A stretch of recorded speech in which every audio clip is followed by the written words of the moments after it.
Bueno, hablábamos en el día de ayer acerca de la modificación de la reglamentación de la Ley de Acceso a la Información Pública realizada por el presidente, por el Ejecutivo, a través del decreto 780/2024. FOPEA ha emitido, por supuesto, un comunicado y vamos a hablar de este tema con Paula Moreno Román, que es periodista, directora del Foro de Periodismo Argentino FOPEA. Muy buenas tardes, Paula. Mabel Echavarría soy. ¿Cómo está? ¿Cómo estás, Mabel? Un gusto. Muchas gracias por el llamado. No, por favor. Bueno, no muy bien porque evidentemente esta debe ser una de las peores noticias de los últimos tiempos, ¿no? Sí, efectivamente. Bueno, venimos es coherente, digo, en un punto con lo que venimos registrando en este vínculo tan particular que se está estableciendo entre el gobierno y el periodismo, digo, a instancias de lo que el mismo gobierno está proponiendo, ¿no? Con una actitud muy hostil hacia el periodismo. Pero en verdad, la verdad que también es interesante marcar que esto es un paso más, y es un gran paso más en términos negativos, porque no es un tema dirigido únicamente al periodismo. Yo diría que es mucho más, casi diría que el periodismo es como lo anecdótico de totalmente las características. En verdad esto es un ataque a la posibilidad de acceder a la información por parte de los ciudadanos. La Ley de Acceso a la Información Pública tiene ese sentido, que los ciudadanos puedan tomar contacto directo con los temas que son de interés público y que, de hecho, para enviar un pedido de información pública hay que llenar un formulario en la web, no es tan complejo, o no lo era hasta acá. Bueno, ya venía siendo bastante difícil, ahora va a ser mucho más complicado aún y con muchos más datos personales y todo lo demás. Bueno, en realidad lo que hacen ahora es complejizar, porque de alguna manera ponen un halo de una mirada muy especial, muy discrecional, esa es la palabra, en torno a qué es la información pública, ¿no? Entonces, cuando uno pide información, bueno, podría, quien está evaluándolo, merituar si eso efectivamente son temas de naturaleza privada o es información pública. Por ejemplo, lo que pasa dentro de la Quinta de Olivos. En cuanto a reuniones, gente que entra, gente que sale, actividades, digo, por ejemplo, ¿no? O inversiones, ¿no? Que se hacen dentro del lugar. Hay mucho de eso. Y en realidad se planteó esto también ligado con alguna preocupación, según se dijo, que el presidente tenía porque había pedidos de información reiterados sobre el tema de los caniles para sus mascotas y demás. Es cierto. Más allá de eso, digo, hay como una... No, yo creo que esa es la pompa de jabón como para introducir todo lo demás. Evidentemente lo que se quita acá, más allá de que sea el periodismo, cualquier ciudadano puede pedir o puede tener acceso a la información pública que, como usted dice, es de todo. Y cuando uno escucha que la agencia es la que va a determinar qué es lo público, qué es lo privado, qué es lo que se puede, cuál es el objeto, cuántas veces se puede pedir o no información, evidentemente, bueno, estamos hablando de cercenar el derecho de todos los ciudadanos en general, ¿no? Porque a través de ese pedido de información se conocen muchísimas cosas, más aún en esta Argentina.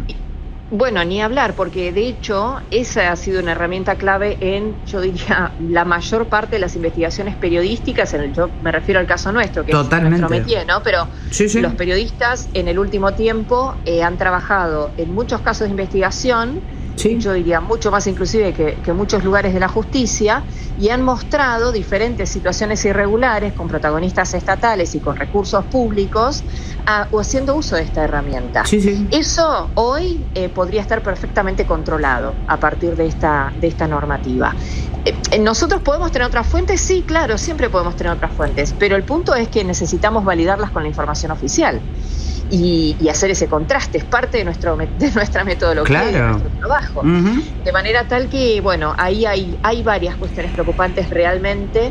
Hablan de buena fe también en algún lugar. Claro, el objeto. Claro, y la Agencia de Información Pública podría, por ejemplo, ante la insistencia sobre un pedido de acceso a la información pública, merituar si esto es una actitud de buena fe o no. Y de hecho esa buena fe o mala fe en tal caso podría ser penalizada con el pago de indemnizaciones. La verdad es que es muy engorroso. Es volver a los monólogos casi de Tato Bores, increíble.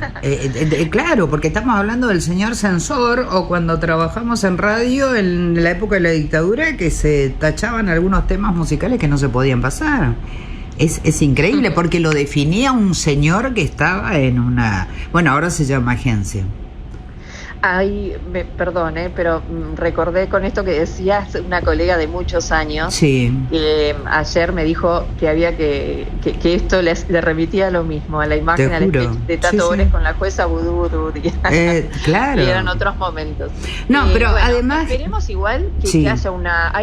acaba de hablar Francos en el Congreso y dijo que ante las críticas por los límites y toda la movilización que hemos generado también, dijo que van a evaluar si deben modificar el decreto. Dijo que lo van a evaluar, pero por lo menos, es un gran dato que acusen recibo sobre la movilización que esto generó. Ayer sacamos un comunicado, 60 organizaciones de todo el país. Sí. Mañana vamos a estar en la Comisión de Libertad de Expresión de Diputados. Por lo menos nosotros pedimos esa reunión.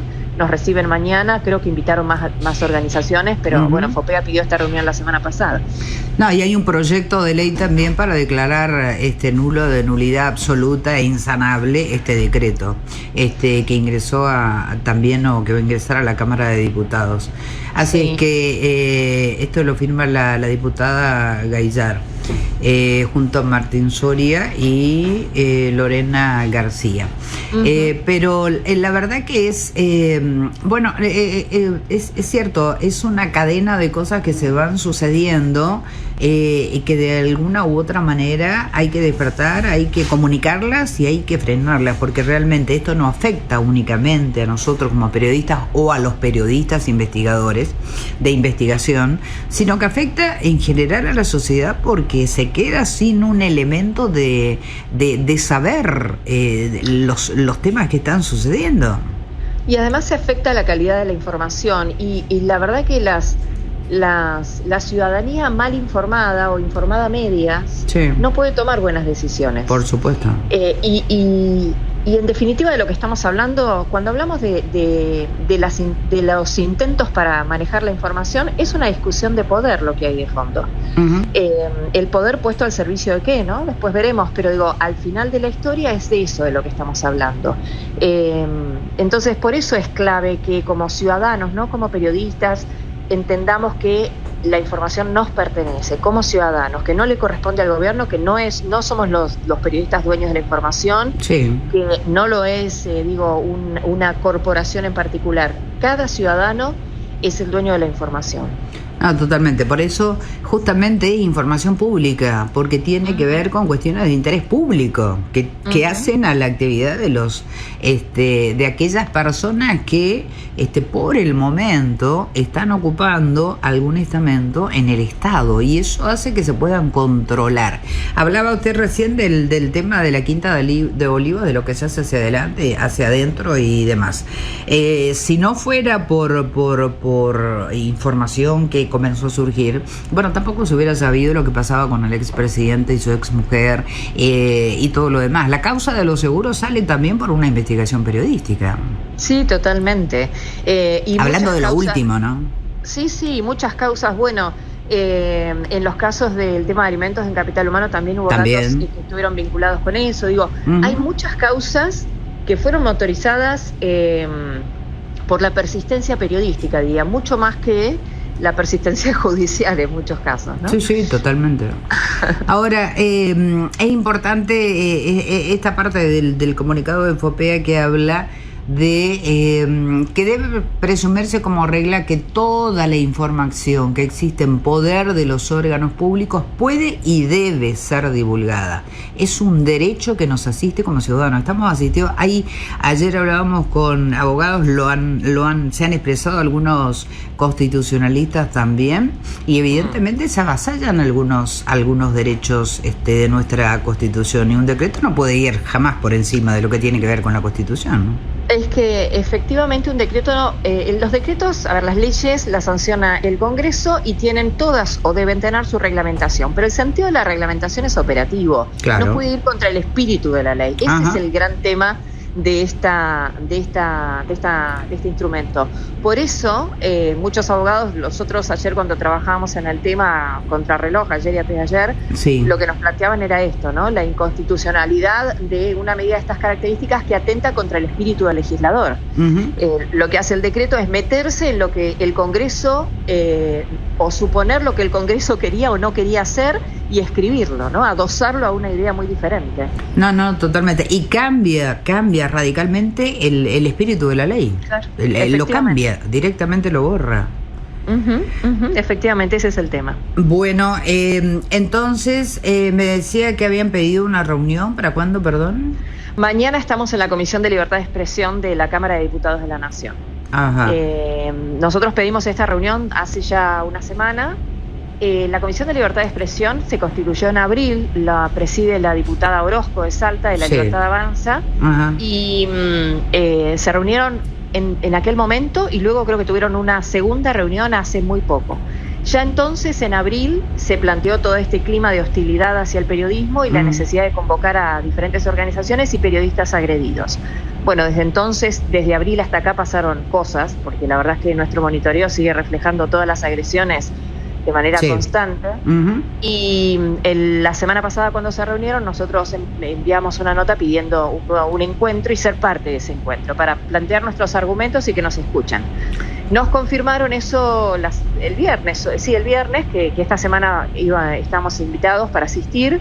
Bueno, y en el medio apareció todo esto, las personas públicamente expuestas, lo que planteó el presidente también en una entrevista con Luis Majul, y ahora esto, ¿no? Lo de la ley de acceso. Así que vamos sumando a la agenda. No, totalmente. Y esperemos que, este proyecto de ley también pueda ser ingresado. Aunque, de acuerdo a lo que dicen también los hombres y mujeres del derecho, o sea, tiene que presentarse alguien que diga que evidentemente ha sido afectado por este decreto como para que la justicia pueda intervenir también. Ahí también los tres poderes del Estado de los que consta nuestra República, o tendría que serlo, ¿no? Sí, en verdad lo podría hacer cualquier ciudadano. Entiendo que cualquier ciudadano podría estar legitimado para hacerlo. Claro, que se sienta tocado en sus derechos, o que se sienta que le ha pasado. Víctima de la situación, Exactamente. Veremos qué sucede entonces. Bueno, y finalmente, esto es sumamente importante, obviamente. ¿Y cómo anda el tema de la libertad de expresión en general en el país? Porque ustedes reciben muchas denuncias de eso también. Sí, nosotros trabajamos con el monitoreo constante. Bueno, la verdad es que esta escalada en el volumen y en las formas a veces tiene imitaciones en diferentes lugares, ¿no? Nosotros tenemos hoy concentrado, la verdad es que la mirada del monitoreo, no por voluntad propia, sino porque así nos está llevando el acuse de recibo, tiene que ver con esta situación, básicamente con los protagonistas centrados en la primera línea del gobierno nacional, con un discurso estigmatizante hacia periodistas. A nosotros nos preocupa mucho el tema de la violencia digital. Hay casi una persecución y una situación de hostigamiento constante. Nos preocupa que eso en algún momento cruce la barrera y termine en algún otro plano. Eso realmente me parece que es muy difícil. Se lo dijimos en una reunión que tuvimos en febrero con la ministra Bullrich. Ustedes no sé si son capaces de dimensionar o prevenir a dónde se puede llegar con un volumen de dichos y de falta de respeto de estas características, marcando, hay gente que, María O'Donnell, por ejemplo, el último tiempo fue víctima de una cantidad tremenda de agresiones por parte de funcionarios nacionales y empresarios o equipos próximos al presidente que tienen un efecto imitación y que la verdad exponen a la gente de una manera arbitraria y además con pocas chances de defenderse, porque la relación siempre es asimétrica. Cuando el presidente de la nación cuestiona o critica o agravia, porque en verdad lo que está haciendo eso, la crítica, la verdad que es parte de lo que puede suceder, pero ya el insulto es otra cosa. Y en verdad cuando lo hace es imposible pararse frente a eso porque no hay una voz más fuerte que la del presidente de la nación. Y en redes efectivamente hay todo un equipo que está disponible todo el tiempo para ir en esa línea, ¿no? No, totalmente. Y ahí parece... Es uno de los temas que nos preocupa. Claro, no, y ahí parece totalmente contradictorio, ¿no? Porque este decreto de ley de acceso a la información pública determina si la buena fe y la no buena fe, el objeto, todo lo demás. Sin embargo, se puede tuitear o se puede escribir lo que sea o retuitear lo que sea y ahí no hay ningún tipo de inconveniente, ¿no? Uh-huh. Sí, bueno, exactamente. Por eso digo, cuando mencionaba esto de la buena fe que menciona ese decreto reglamentario, sí, la verdad que me encantaría saber quién está en condiciones de merituar, hacer una checklist de lo que uno debe hacer para manifestar buena fe. Bueno, ojalá salgamos pronto de esto, porque hemos visto otros lugares donde se van ganando espacio lentamente y con el tiempo se termina en una encerrona de la que no se puede salir, desgraciadamente, ¿no? Así que habrá que seguir luchando por eso, fundamentalmente para que la información llegue a los ciudadanos y seguir construyendo ciudadanía, porque sin el conocimiento, como decíamos, no podemos tener una buena elección de absolutamente nada. Uh-huh. Sí, es que por ahí va el tema. Las definiciones siempre tienen que estar basadas en la información y en el contraste de información, no solo sobre una sola fuente, pero claro, sí, es indispensable que para eso no subestimemos a la gente, a las comunidades, a las audiencias, que efectivamente les propongamos el abanico abierto para que puedan elegir. Totalmente. Paula Moreno Román, gracias por este contacto, Paula. Hasta cualquier momento. Gracias. Muy amables por su tiempo. Gracias. Hasta luego.